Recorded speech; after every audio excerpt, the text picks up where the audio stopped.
Alright, hey there, how we doing, Veve and Ecomi community? This is OhmDawg coming at you with another Ohmi price action update. Today we're going to go ahead and jump into the charts as well as cover the next few comic drops. Jumping onto the Veve app within the next few days, we have Amazing Spider-Man number 3 actually in the next few hours, and Darkhawk number 1 on Thursday. So without further ado, I'm going to go ahead and throw up the disclaimer, and we will see you all on the other side. This is not financial advice. This video is for educational purposes only. Trading with money involves risk. I'm not responsible for any decisions you make based off this information. Alright, so going ahead and taking a look at Amazing Spider-Man number 3. This is another key comic we have dropping on the Veve app.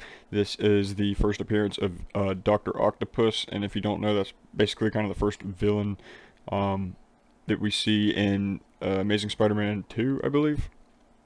And I guess cinematically. And so this could be kind of culturally significant as of now, being one of the more cinematic villains that we've seen in the Marvel universe when it comes to Spider-Man. So very cool. This is a 30K edition drop, dropping December 8th. So today at 8 a.m. Pacific time, 11 a.m. Eastern Standard.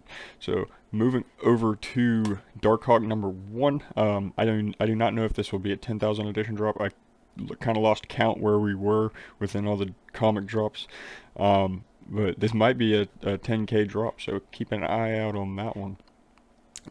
But without further ado, guys, we're going to jump over to the charts, and also go ahead and let me know, what do you like to see me chart with? Do you like to see me chart with Trading View over here, or do you like to see me chart with the classic Gate.io setup?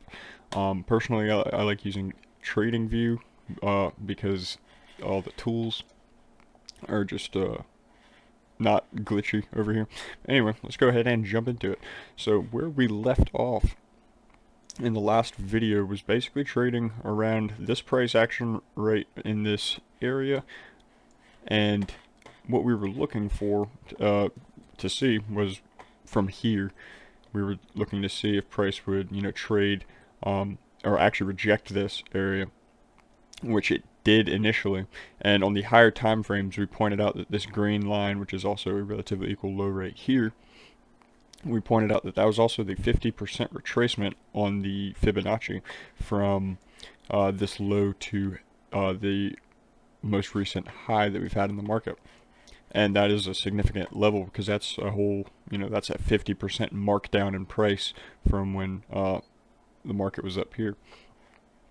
So obviously we are seeing that rejection back to the upside, noting that we did hit a pretty significant level in terms of Fibonacci retracement, being that 50%.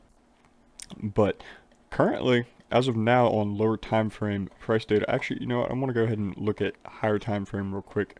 Look at our monthly candle, I'm sorry. Currently printing bearish.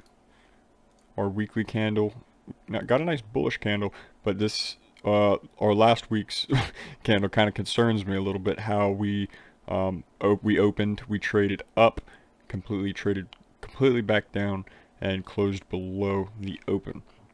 So that's a tad concerning, and we also did dip down below that 50% mark. But as of now, if this does not print up anywhere soon, I could very well see this candle turning red as well, holding this momentum that it's currently printing right now. This is obviously bearish price action. We've broken structure on the lower and higher time frames, so this is kind of proven bearish move, and I could very well see this if we do not get any kind of super impulsive move out of here. This could very well be a push up in order to sell off lower. Personally, that's just what I see with my own eyes. But price really has to, in any scenario, I think, to the upside within Ohmi in terms of now where we're sitting. I think, obviously back here we've had those same pushes to the upside, so this is kind of the same sort of candles we would want to be looking for, but taking out this price data, essentially. So dropping down to the daily, we could see still strong bearish price action. We did have a nice little bullish push up here. Notice the higher opens and closes as we traded up, but then we ultimately rejected and closed below these opens right here. So that is a definite bearish closure. So at this point on the lower time frames, I want to see where price trades relatively. I'm going to mark two areas here. Mainly one is a failsafe if price slips into one direction, but I'm going to mark this area right here on the lower time frames. So this would be an hour area, and I'm going to mark this area right here. So we're trading relatively closer to them.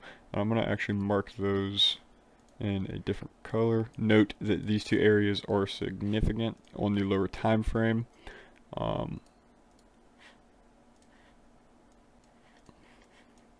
And currently what we'd want to see out of this is if price were to continue to trade upwards as it's doing right now, we'd want to see how price reacts out of those areas. So essentially, as it always is, as we always know, anybody that's been watching the channel for a little bit, we know that when price will trade up into these areas, it's either going to trade up and into it and reject it, or it's going to trade up and out of it.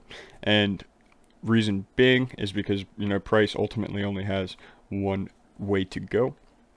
So if price were to break out of this area, then we'd want to look for the same thing here. If price were to trade up and into it, would it reject it, or would it continue gunning for this I guess I'd call this the Disney area, because this is where the Disney news happened and the manipulative play that led to this bearish price action right here that we're seeing currently.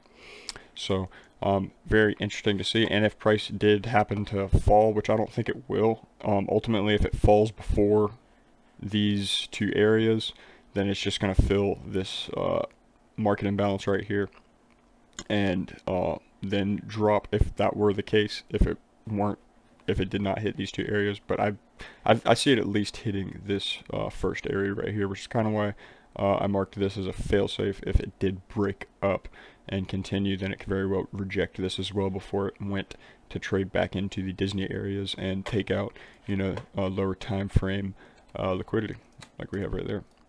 So as of now, noting that price is technically kind of bearish because we are looking at it more on a 24 to 48 hour time frame. So let's take a look from kind of like this high basically to this low, and we want to note, what does this price action look like? Well, in the past we've noted, and I'm going to just always bring this up again because, you know, trading and markets are repetitive, they repeat themselves. So we can note that a bullish market creates a high, a low, a higher high, a higher low, a higher high, a higher low, higher high, and so on. A consolidated market ranges in between an area and trades sideways, has no true direction, as to where a bearish market trades down, creates a low, creates a lower high, creates a lower low, lower high, lower low, lower high, lower low, and so on. And as of now, based on this market data, just from on the shorter time frame as well, because we got to kind of take the bigger time frame out of this equation, and note that there are foul players within this marketplace that will do whatever they have to in order to increase their profits as well. So noting that we do have a high right here, we do have a low, we do have a lower high right here. We could note that this is technically a lower low, but we can really just say on the, you know, hour to 4 hour time frame that this would be our lower low right here. So what's next? Really, if the market were to shift anywhere from here, then it would really prove itself, and it would start printing upwards and really gain traction up within this market move right here. And as of now, just looking at how price is printing, it's not really too convincing that it wants to, you know, push up. Rather, it's looking like it's kind of weak and dragging on. So that's basically all I have for everybody today. I just wanted to jump in here and get back into the video. I missed one yesterday. It's holiday season, you know, we got a lot going on. So without further ado, everybody, I appreciate you all stopping by. This is OhmDawg coming at you with another OMI price action update. Thank you all, and I'll catch you all in the next video. Peace.